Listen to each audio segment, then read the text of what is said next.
Hello, Brian Pearce with the Pearce Brothers. Today we're going to look at and discuss an old Colt Single Action. This gun was built in the early 1880s, and it had a lot of frontier use, and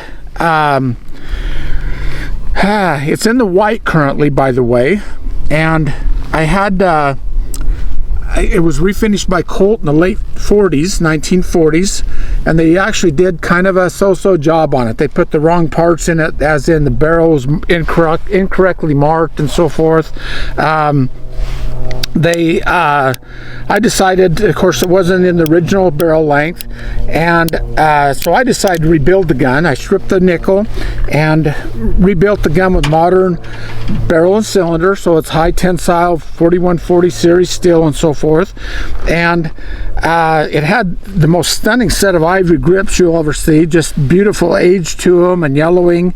And I put my name of my ranch on the back strap, the 44 Ranch, which is my brand on cattle, on the front right shoulder in Idaho.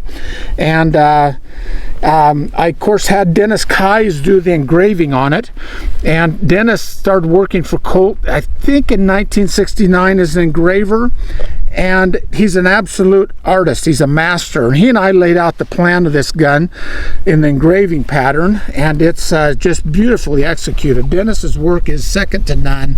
His layout is in the Helfrich style, and it's yeah, he just a marvelous engraver. So anyway, the question is here, of course it's 45 Colt, by the way.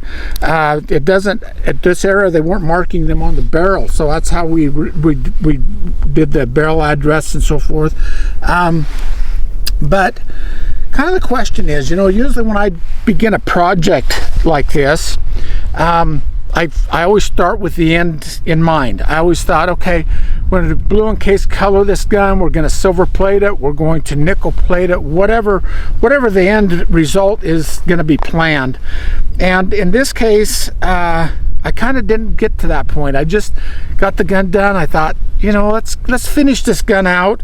When we get it done, we'll decide how to do it. And of course, after the engraving, I got it back, sighted it in, you know, got the barrel turned to bring it dead on zero, and it's still in the white, and I can't decide how to finish it. Now the options are, of course, full blue, a Carbona blue, a very light color blue. That always looks excellent on an engraved gun. Another option is to Carbona blue with case colored frame and hammer, which would be more traditional. But the vast majority of Colts that were engraved by the factory were of course nickel plated. And yet nickel plating is wonderful, but I've got a lot of nickel plated guns, and I just can't quite bring myself to do that. Silver plating is an option now. I've got a company that's doing that as well, so I've left it in the white. Now, one other option that we almost never discuss is to antique the gun. So you know, if this was an old Frontier gun that had not been previously refinished, it'd be a gray gun. And so, you know, at one point in its life, that's exactly what it was. And I've toyed with doing that, but I haven't done it. I can't decide. If there's even one more option, I could leave it in the white and just shoot it. USFA did that with their single actions known as the China Camp. They just shipped them in the white. People shot them with black powder, with smokeless powder, whatever. With time and use, they kind of took on a more dull finish to them.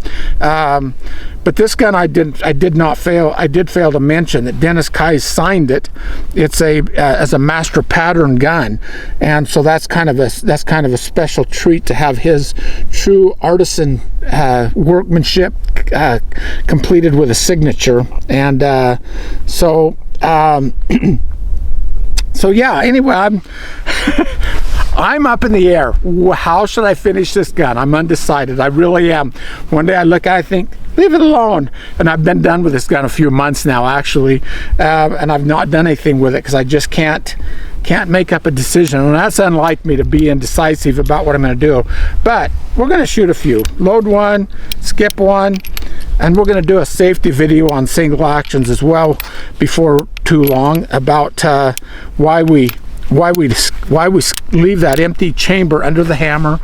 There's been a lot of discussion on that. Some people say, well, the Colt manual says no safety, you know, or just put it in the safety notch. But no, we're not gonna, I don't do that. If I was going into a gunfight, I would, but we'll cover that in detail another day. We'll even demonstrate why we don't do that. So anyway, let's just shoot a few and then we'll finish off here.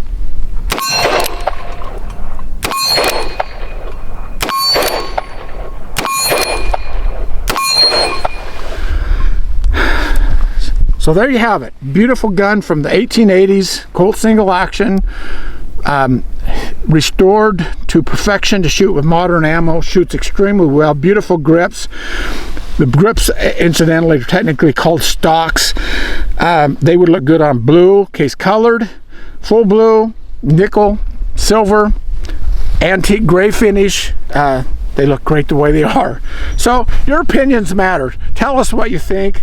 Again, this is the gun that's pictured on the logo of the Pearce brothers. Joe came in and says, Dad, you have a single action we can do in the logo of the Pearce brothers? I'm like, sure, here's one.